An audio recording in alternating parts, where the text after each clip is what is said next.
귀한 날 주님이 전에 나오신 성도님들을 환영하고 축복합니다. 옆에 계신 성도님들과 이렇게 인사했으면 좋겠습니다. 주님 부활하셨습니다.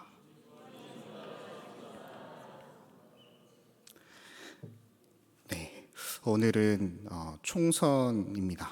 투표를 하는 날이죠. 투표철이 되면 많은 정치인들은 자기를 뽑아주면 이런 것들을 누릴 수 있습니다 하면서 유세를 합니다. 공약이라는 것도 하죠.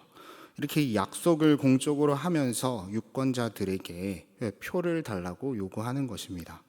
이제 유권자들은 그 공약이 나에게 있어서 얼마나 필요한 것인지, 유리한 것인지, 또 그 정당이 나에게 맞는지 아닌지를 따져보고 해당한 후보에게 한 표를 행사하게 됩니다. 그 과정에서 우리는 그 약속이 무엇인지, 또 그 약속을 하는 사람과 정당이 누구인지를 주목하여 보게 됩니다. 누가 주목받느냐, 이 선거에서 승패를 판가름하는 승리의 비결이 아니겠나 싶습니다. 세상 사람들은 1년에 꼭 2번 우리를 향해서 투표를 하는 것 같습니다. 그 말은 주목하여 본다는 뜻입니다. 투표철처럼 돌아오는 1년에 이 2번의 절기, 우리는 세상으로부터 주목받습니다. 하루는 성탄절입니다. 그리고 또 하루는 부활절이죠. 물론 그 비중의 차이는 있습니다. 아무래도 연말이다 보니 성탄절을 함께 하기에 더 마음이 맞으니 그들은 성탄절에는 모두가 함께 예수님의 탄생을 기뻐합니다. 그런데 부활절은 이 성탄에 비해서 이 주님의 부활에 함께 동의하거나 함께 전심으로 기뻐해주는 분위기는 아닌 것 같습니다. 그렇게 한편으로 우리에게 예수 그리스도의 부활의 증인이 되는 우리들에게는 무거운 책임감이 주어지는 절기가 부활절이 아닌가 생각됩니다. 그리고 이 부활을 지나 기쁨의 50일을 살아가는 우리들은 이 세상을 향해서 예수님 부활하셨습니다 라고 외쳐야 하는 임무도 동시에 주어지는 것입니다. 또한 매년 우리는 피할 수 없이 이 부활을 통해서 또 한 가지의 임무를 부여받습니다. 그것이 무엇이냐 하면 예수의 부활을 믿는 부활의 증인된 삶은 이런 것이다 하는 모양을 세상을 향해 선포해야 하는 임무입니다. 주님 십자가 지신 이후에 제자들의 삶은 어떠했을까요? 참 공허했지 않았을까 생각해 보았습니다. 왜냐하면 부활의 소식을 모든 제자들이 처음에는 믿지 않았었기 때문입니다. 부활을 말씀하셨던 주님의 말씀이 있었지만 실제로 무덤을 찾아가 주의 사자를 만난 여인들이 증언하였음에도 불구하고 제자들은 예수 부활의 소식을 믿지 못했습니다. 사실 부활이라는 것이 그렇게 쉽게 믿을 수 있는 것은 아닙니다. 다만 그럼에도 불구하고 말씀을 읽어온 독자로서 우리가 이 대목까지 오게 되면 제자들이라면, 예수님을 그토록 사랑하고 따랐던 사람들이라면 뭔가 달라야 되지 않았을까 하는 생각을 하게 되죠. 예수님의 많은 기적과 이적의 자리에 함께 있었던 제자들, 우리가 기대하는 것처럼 다르지는 못합니다. 죽은 나사로를 살리셨던 그 자리에 있었던 제자들, 오병이어의 기적을 베푸셨던 그날 함께 했던 제자들이지만 그들은 달라 보이지 않았습니다. 풍랑을 뚫고 그 무리를 걸어오셨던 주님, 어쩌면 많은 제자들이 그 배 위에 있었지만 용기를 내서 한 걸음 내딛었던 제자 베드로만큼은 달랐어야 되지 않았을까 하는 생각 우리는 하게 됩니다. 그러나 어떻습니까? 그 역시도 달라 보이지 않았습니다. 그는 직접 무리를 걸었고 주님 앞에서 주는 그리스도시요 살아계신 하나님의 아들이시다 고백까지 했는데도 주님의 부활을 쉽게 믿지 못했습니다. 주님을 따랐지만 그들은 어쩌면 자신들이 보고 싶은 주님의 모습을 믿고 그 주님을 따랐던 것이 아닐까 우리는 생각해 보게 되죠. 그런 결론에 도달하게 됩니다. 그러니까 결국 자신들이 바라는 주님의 모습, 아주 멋지게 예루살렘 성에 수많은 인파와 함께 입성하는 그 모습, 유대의 왕으로 즉위하는 멋진 모습, 자기들의 욕구를 충족해줄 그런 주님의 모습을 믿고 따랐던 것이 아닐까요? 그런 마음이었기에 그 기대에 못 미치고 완벽하게 패배하여 나무에 매달리신 그 주님의 죽음 앞에서 그들은 절망했고 낭망했을 것입니다. 이미 기세가 꺾여버렸습니다. 더 이상 승기와 판세가 기울어져 버려서 회복의 가능성이 보이지가 않는 상태, 역전의 모습이 보이지 않는, 재기가 어려운 그런 상태. 오늘로 치면 총선에 져서 다음을 도모하기에는 너무 많이 남은 그런 상태. 그것이 제자들에게 주님의 십자가 죽음이 아니었을까요? 이렇게 절망한 그들에게 주님의 부활은 믿기 힘든 사건이기도 하지만 이제 와서 뭘 어떻게 하겠는가 하는 그런 마음 가운데에서 바라보게 되는 사건이었을 것입니다. 마가복음 10장 35절을 보면 세베대의 아들들이 이렇게 이야기합니다. 주가 영광에 이르면 우리를 우편과 좌편에 앉게 해주시기를 원하나이다. 지도자로서, 정치적으로서 주님을 따랐던 모습이 아닐까요? 뿐만 아니라 말씀을 읽어가면서 이 복음서를 쓴 저자들이 툭툭 던져놓은 작은 실마리들을 통해서 그들이 확실히 하나님의 아들로서 예수 그리스도를 주목하고 따랐다기보다는 나의 삶을 변화시키고 내가 조금 출세할 수 있을 한 사람, 한 리더로서 주님을 따랐던 것이다. 우리는 결론 내려볼 수 있습니다. 그렇기에 여인들의 증언에도 불구하고 이제 기세가 기울어져 버렸으니 더 이상 따를 이유가 없으니 이 자신들이 살아야 될 삶으로 돌아가야 했던 것이 아닐까. 비관적으로 볼 때 우리는 여기까지도 생각해 보게 됩니다. 믿지 못했고 믿을 이유가 없었던 것일지 모르겠다라는 것이죠. 인간 대 인간으로서 예수가 너무 좋았고 그를 너무나 존경했지만 별개의 문제입니다.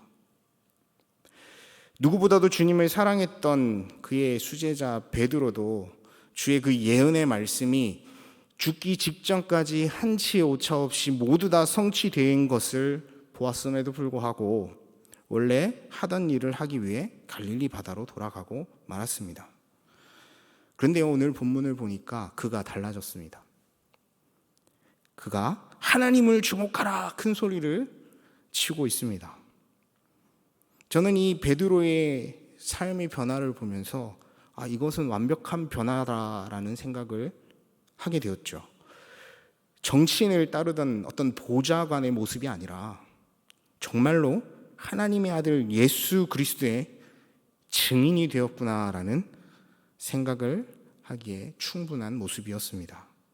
그러면 이렇게 질문해 보게 되죠. 도대체 무슨 일이 있었던 것일까? 성전 미문에 앉아서 날마다 무엇인가를 얻어낼까 살피던 그 안전뱅이를 향해서 그가 외쳤던 말은 우리 입가에 맴도는 아주 놀라운 고백이죠. 내게 은과 금은 없거니와 내게 있는 이것을 주노니 나사렛 예수 그리스도의 이름으로 일어나 걸어라. 그 외치는 행위를 통해서 실제로 안전뱅이가 일어나 걸어가는 기적을 일으키는 자가 되었습니다. 그들이 주님의 부활을 믿지 못하고 주님의 십자가 이전, 주님이 원하시는 삶의 방향은 전혀 생각하지 못한 채로 그렇게 주님을 따랐던 모습과는 전혀 다른 모습입니다. 무엇이 달라진 것일까요? 도대체 왜 변했던 것일까요? 우리 교회는 기쁨의 50일을 의미 있게 지내기 위해서 4월 20일 토요일 날 바자회를 합니다. 청소년부도 참여합니다. 예수의 증인으로 세상의 이웃이 되어라 하신 하나님의 그 말씀을 순종하며 열어가는 행사이죠. 이처럼 우리 교회뿐 아니라 많은 교회들이 기간 세상을 향해서 예수 그리스도의 부활의 기쁨을 전하기 위해 애를 씁니다. 많은 성도들 역시 그렇게 부활의 기쁨을 간직하고 살아가려고 애를 씁니다. 사순절을 지나고 부활절을 지나며 이 때를 넘어가면서 우리는 모두 주님 앞에서 그와 같은 요청을 받았기 때문입니다. 그런데 노력한다고, 우리가 애를 쓴다고 부활의 증인으로서 늘 기쁨이 넘치는 증인의 모습을 한 채로 세상으로 나아가는 것은 결코 쉬운 일이 아닌 것 같습니다. 우리가 그렇게 살아가는 것을 보며 주님을 모르는 이들은 와, 저 사람들 진짜 찐이다, 진짜 크리스찬이구나, 이렇게 감탄해야 될 텐데, 그런데 우리들의 모습은 뭔가 조금 부족하지 않습니까? 주청경씨로 사는 것은 매우 힘든 일인 것 같습니다. 마치 그날 제자들이 힘들어했던 것처럼 그들이 믿지 못함에, 믿을 수 없음에, 변하지 못함에 우리는 때때로 낭망하기도 합니다. 그런 우리들에게 오늘 본문의 말씀은 이와 같이 말씀하는 것 같습니다. 12절 말씀입니다. 한번 같이 읽어보겠습니다. 베드로가 이것을 보고 백성에게 말하되 이스라엘 사람들아, 이 일을 왜 놀랍게 여기느냐? 우리 개인의 권능과 경건으로 이 사람을 걷게 한 것처럼 왜 우리를 주목하느냐? 베드로는 안진뱅이를 일으키는 기적을 행하였습니다. 엄청난 기적이고 엄청난 이적입니다. 주님이 보셨으면 분명 칭찬하셨을 것입니다. 곧바로 모든 백성들은 주님이 그렇게 기적과 이적을 행하셨을 때 몰려든 것처럼 베드로를 향해서 몰려들었습니다. 그 순간 베드로는 주님을 따랐던 자신의 모습을 떠올려 본 것은 아닐까요? 옛날에 자신의 모습이 그들의 모습과 이렇게 오버랩 되어지지 않았을까요? 마치 자신이 십자가 사건 전에 예수 그리스도를 따라다녔던 그 마음과 똑같은 마음이구나 하는 생각 하지 않았을까요? 나의 문제와 나의 상황과 나의 환경의 변화만을 기대한 채로 몰려오는 저들을 보면서 베드로는 이처럼 이야기합니다. 이스라엘 동포 여러분, 어찌하여 이 일을 이상하게 여깁니까? 또 어찌하여 여러분은 우리가 우리의 능력이나 경건으로 이 사람을 걷게 한 것처럼 우리를 바라봅니까? 베드로가 필사적으로 소리칩니다. 우리를 보지 마십시오. 하나님을 보십시오. 그분이 하셨습니다.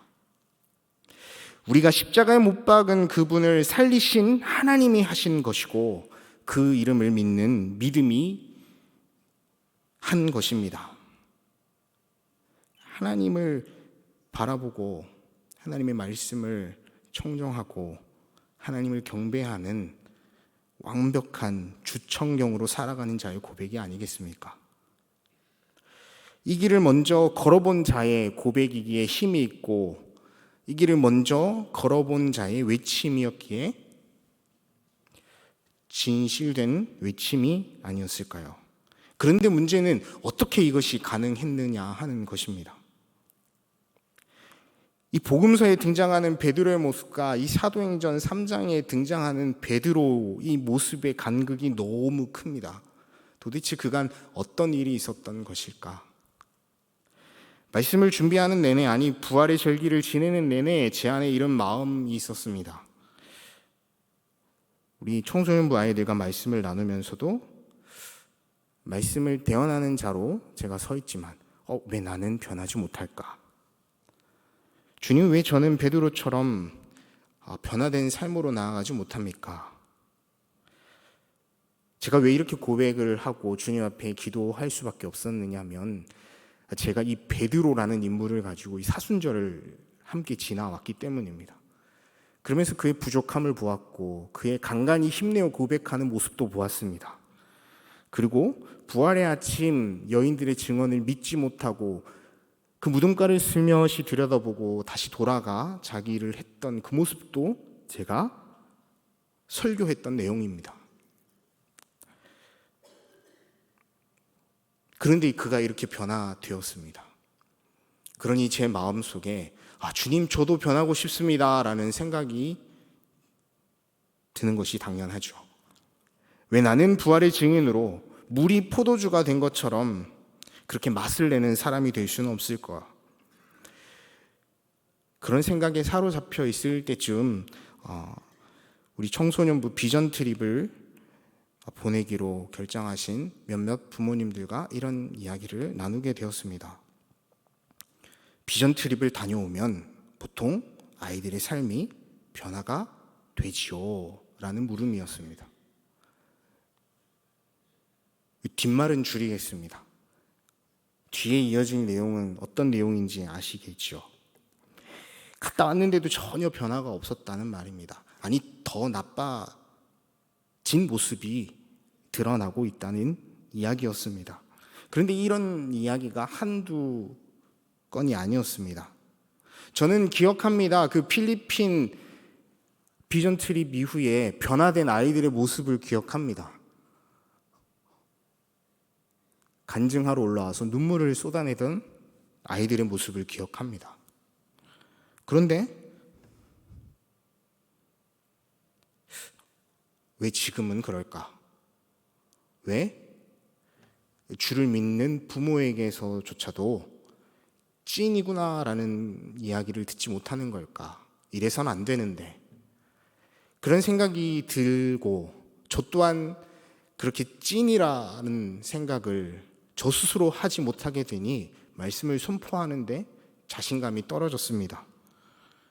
주님, 제가 할 수 있습니까? 아니, 제가 해도 되겠습니까? 이런 마음이다 보니 말씀을 준비하는 것이 굉장히 힘이 들었습니다.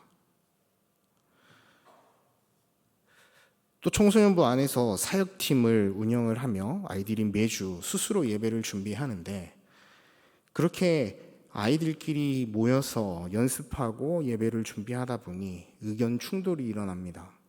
그리고 제가 수시로 전화를 받습니다. 못하겠어요.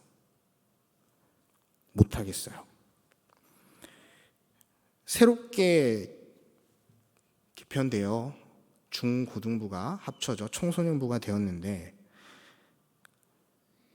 새 친구도 많이 오고 예배 분위기도 좋고 예배 드리는 인원도 늘어났습니다. 그런데 떠나가는 아이들도 있습니다. 이 예배가 너무 적응이 안 됩니다. 가도 전혀 예배 드리는 것이 즐겁지가 않습니다. 그런 이야기를 부모님들과 통화하면서 듣게 되면 그 모든 것이 다 제 탓인 것 같았습니다. 이런 마음을 가지며 이 본문을 붙들고 말씀을 준비하다 보니 제게 이런 생각이 하나 스쳐 지나갔습니다. 이 기회를 통해서 이 마음을 해결해야겠구나. 어떻게 하면 베드로처럼 하나님만 주목하는 사람이 될 수 있을까? 어떻게 하면 하나님이 나와 함께 하신다는 이 고백을 매 순간 믿음으로 할 수 있는 사람이 될 수 있는 것일까? 그러면서 베드로의 모습을 다시 한번 살펴보았습니다. 부활을 믿지 못하고 물고기를 잡기 위해 다시 바닷가로 떠난 베드로에게 주님이 찾아오셨습니다. 부활하신 주님은 또 베드로를 찾아가신 것이죠. 주님을 정치적 지도자로 생각하며 하나님의 일을 생각하지 못해서 간혹 답답하고 이해되지 않았어도 그저 주님의 모습, 그 넓은 마음, 당당한 걸음이 늘 존경스러웠고 멋있었고 따를만 하다고 생각했던 그 베드로, 그가 얼마나 허망했을까요? 그래서인지 주님은 그에게 찾아가셨던 것 같습니다. 그러나 베드로는 아직 주님이 부활하셨다는 사실을 믿지 못했죠. 함께 떠난 이들과 함께 물고기를 잡으려 애를 썼지만 날이 밝도록 한 마리도 잡지 못했습니다. 내 삶에 가장 소중했던 사람이 사라지고 난 이후에 그 공허함은 쉽게 채울 수 없었을 것입니다. 그런데 그들에게 이런 소리가 들려옵니다. 뭘 좀 잡았어? 눈을 떠보니 흐릿하게 보이는 사람의 형체.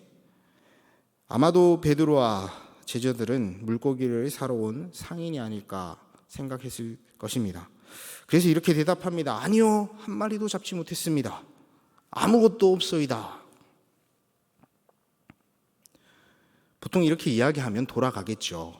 그런데 이상하게도 그 사람은 다시 한번 이런 말을 합니다. 그물을 배 오른쪽에 던지시오. 그러면 잡을 것이오. 이 말을 들은 베드로는 주님이시다 이 생각하지 않았을까요? 그를 처음 부르셨던, 처음으로 사람 낚는 어부가 되게 하겠다 하며 부르셨던 그 주님의 말씀과 너무나 흡사했습니다. 깊은 데로 나가 그물을 내려서 고기를 잡으라. 그날도 똑같이 물고기가 많이 잡혀 그물이 찢어질 듯 하였습니다. 그렇습니다. 주님이 베드로를 찾아오셨고 그가 주님이신 줄 알아보았습니다. 베드로는 주님이심을 깨닫는 그 순간부터 심장이 뛰기 시작했을 것입니다. 그날 내가 주님을 부인했던 그 일, 내가 주님을 떠났던 그 일, 부활의 아침 그 여인들의 말을 믿지 못하고 호두섬 쳤던 그 모습까지도 주마등처럼 지나가며 이제 내가 뭐라고 말해야 될까? 내가 이제 주를 뵙는데 어떻게 이야기해야 할까? 옆에서 다른 한 제자가 이야기합니다. 주님이시다. 주님이시다. 그 말 떨어지는 순간 베드로는 물 위로 뛰어내립니다.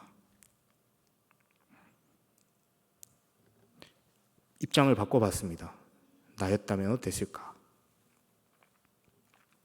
저였다면 못 뛰어내렸을 것 같습니다. 살이 좀 쪄서 수영에 자신이 없기도 하고요. 주님 앞에 서서 뭐라고 이야기해야 될지도 아직 정리가 안 되었을 것 같습니다.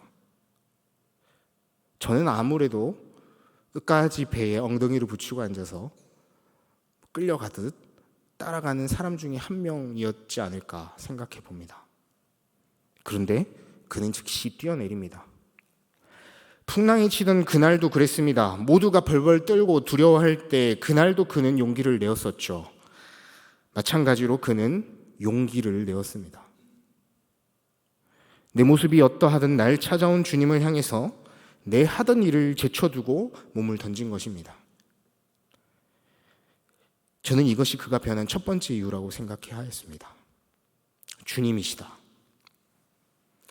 그 주일이 지나고 우리가 또 삶의 자리에서 넘어지고 실수하지만 한순간 그 찰나의 순간에 주님이시다. 주님이시다. 주님 나와 함께 하신다. 이 확신이 드는 그 순간 주저하지 말고 그가 몸을 물에 던져 뛰어든 것처럼 우리도 주님을 향해 우리 마음을 던질 수만 있다면 우리는 매일매일 주를 만나는 경험을 할 수 있지 않을까. 베드로와 제자들이 어떤 모습으로 그 뭇가에 나와서 주님 앞에 앉았는지 기록되어 있지는 않습니다. 이 모양 저 모양으로 걷기도 하고 기진맥진하여 베드로는 아마 기어 나왔지 않을까요? 그 중에 가장 먼저 도착했겠지만 쭈뼛쭈뼛해서 도무지 주님을 향해서 입대지 못하는 베드로는 주님을 그저 묵묵히 바라보지도 못하고 고개만 떨구고 있었을 것 같습니다. 그러나 주님은 그들의 행동에 대해 묻거나 따지거나 하지 않으셨습니다. 맛있는 빵과 생선을 숯불에 구워주시며 그들에게 따뜻한 밥을 차려주십니다. 주님이 찾아오신 이유지요. 저는 이것이 두 번째 이유라고 생각해 보았습니다. 그런데 생각해 보니까 우리에게도 주님은 매일 아침 찾아오십니다. 우리가 2년째 말씀과 함께 주님과 함께 하고 있지 않습니까? 그 아침이 아니라 오늘 저녁에 우리를 찾아오십니다. 카톡으로 날라오는 본문의 말씀들, 우리가 읽어야 할 주님이 우리에게 차려주시는 따뜻한 밥상이 우리에게 배달됩니다. 우리는 그저 맛있게 숟가락을 뜨기만 하면 되는데, 그 마음을 주님께 드리기만 하면 되는데,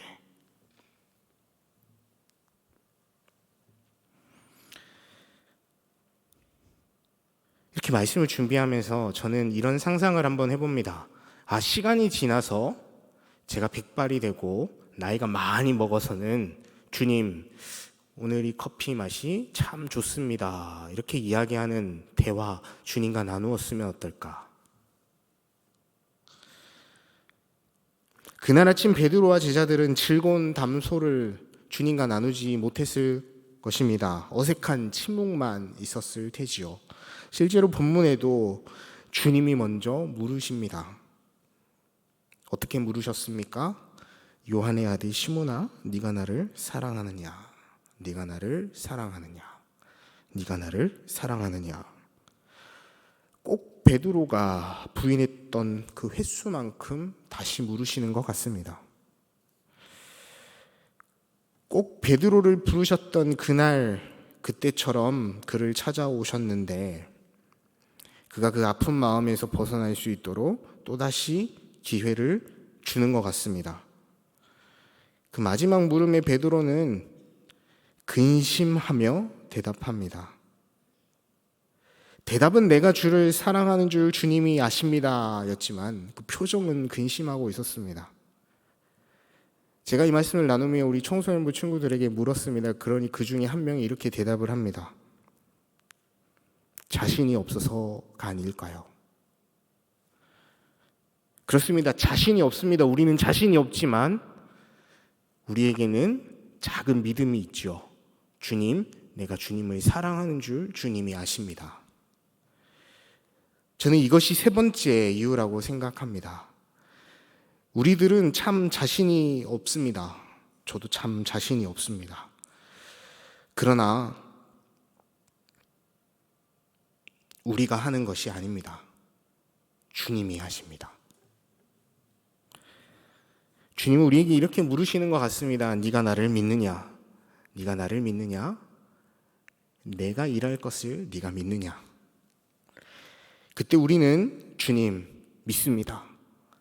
주님, 그러나 제 믿음이 아직 부족하니 주님 제게 믿음을 더하여 주옵소서. 우리가 이렇게 고백할 수 있었으면 좋겠습니다. 이렇게 살아나신 우리 주님은 우리 각자의 인생에 오셔서 우리의 가장 약한 마음을 보시고 우리의 가장 힘겨워하는 그 마음을 아시고 물어오십니다. 그 물음에 우리가 각자의 믿음의 분량대로 고백하며 주님을 붙들고 주님이 행하십니다, 주님이 일하십니다 고백한다면 주님이 내 양을 먹이라 베드로에게 이야기하신 것처럼 우리에게도 그와 같이 이야기하지 않으실까요? 내가 너와 함께 할 테니 두려워하지 말고 나와 함께 가자. 오늘 본문 14절로 16절의 말씀을 함께 읽었으면 합니다. 너희가 거룩하고 의로운 일을 거부하고 도리어 살인한 사람을 놓아 주기를 구하여 생명의 주를 죽였도다. 그러나 하나님이 죽은 자 가운데서 그를 살리셨으니 우리가 이 일의 증인이라. 그 이름을 믿음으로 그 이름이 너희가 보고 아는 이 사람을 성하게 하였나니 예수로 말미암아 난 믿음이 너희 모든 사람 앞에서 이같이 완전히 낫게 하였느니라. 아멘. 하나님이 죽은 자 가운데서 그를 살리셨으니 우리가 이 일의 증인이라고 이야기합니다. 그 이름을 믿음으로 그 이름이 너희가 보고 아는 이 사람을 일으켜 세운 것이다 라고 이야기합니다. 닭이 두 번 울기 전에 주를 부인했던 베드로의 모습과는 다릅니다. 요한의 아들 시몬아, 네가 나를 사랑하느냐 물으셨을 때에 근심하며 주님이 아십니다, 자신 없이 고백했던 그 모습과는 너무나도 다릅니다. 그 만남 이후 주님이 말씀하신 이 내 양을 먹이고 나를 따르라 하는 이 부르심에 베드로는 그의 삶을, 그의 인생을 다하여 반응하였고 결국 담대하게 주를 선포하는 증인이 되었습니다. 그를 다시 찾아가서 잠잠히 부르셨던 그 주님의 부르심 앞에 그는 다시 도망하는 자가 되지 않았습니다. 주님이 곁에 계시지 않지만 그는 오히려 더 주의 마음을 알고 주의 뜻대로 행하는 자가 되었습니다. 왜냐하면 부활하신 그 주님이 지금도 나와 함께 하신다는 것이 믿어졌기 때문이죠. 그 주님을 만났기 때문이죠. 2000년이 지난 우리에게는 그 만남이 없습니다. 그러나 우리에게는 그가 남긴 말씀이 있죠. 주님이 우리에게 주신 진리의 말씀이 있습니다. 베드로의 이 고백은 세상을 향한 자기 자신의 신앙 고백이기도 하지만 2000년의 시간이 지난 이 시점에 우리에게 하나님이 주시는 말씀입니다. 하나님이 죽은 자 가운데서 그를 살리셨으니 우리가 이 일의 증인입니다. 예수 그리스도의 십자가와 부활, 우리를 도우시는 성령 하나님의 임재는 베드로와 그 제자들에게만 주어진 것이 아니고 오늘 우리에게도 동일하게 주어졌으며 이것은 틀림없는 진리의 말씀입니다. 그 진리의 말씀을 믿음으로 우리도 이 부활의 능력 있는 증인으로서 기쁨을 가득 드러내는 증인의 삶을 살아가기를 원합니다. 도무지 참을 수 없는 모욕과 수치를 당하더라도 주님 나와 함께 하십니다. 도무지 사랑할 수 없는 사람을 눈앞에 두고도 주님 나와 함께 하십니다. 도무지 견딜 수 없는 어려움 가운데 처할지라도 주님 나와 함께 하십니다. 고백하며 기뻐할 수 있는 우리 삼덕의 모든 성도님들 되시기를 바랍니다. 주목받는 것은 우리들입니다. 우리 교회고요. 우리 각자 개인의 삶입니다. 그러나 보여야 할 분은 오직 예수 그리스도 한 분이십니다. 기억합시다. 그럴 때 세상이 우리를 감당하지 못할 것이고 그럴 때 세상이 우리를 보며 주님을 볼 것입니다.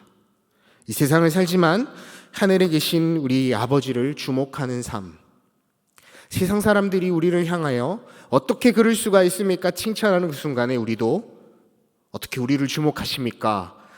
하나님이 하셨습니다. 고백할 수 있는 부활의 증인이 되는 놀라운 이 절기가 되기를 간절히 소망합니다.